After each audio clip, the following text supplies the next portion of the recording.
Doctor साहब हर साल rally करवाते हैं। मैं देखता हूँ कि हजारों की संख्या में भीड़ होती है। अपने मीडिया मित्रों से कहना चाहता हूँ कि आप भी न्याय का साथ दें। पिछली साल कवरेज नहीं मिली थी, इसका मुझे बड़ा अफसोस था। इस बार ऐसा कुछ करें कि ये आवाज जन तक पहुंचे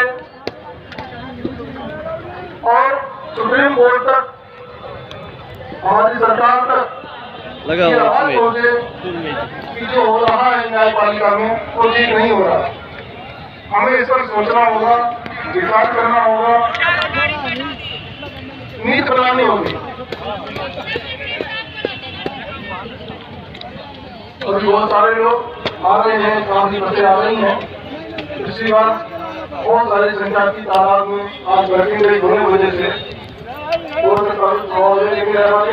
पूरे हिंदुस्तान में लोग आए हुए हैं।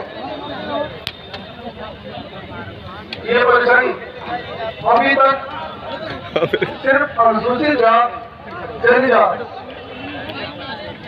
का ही ये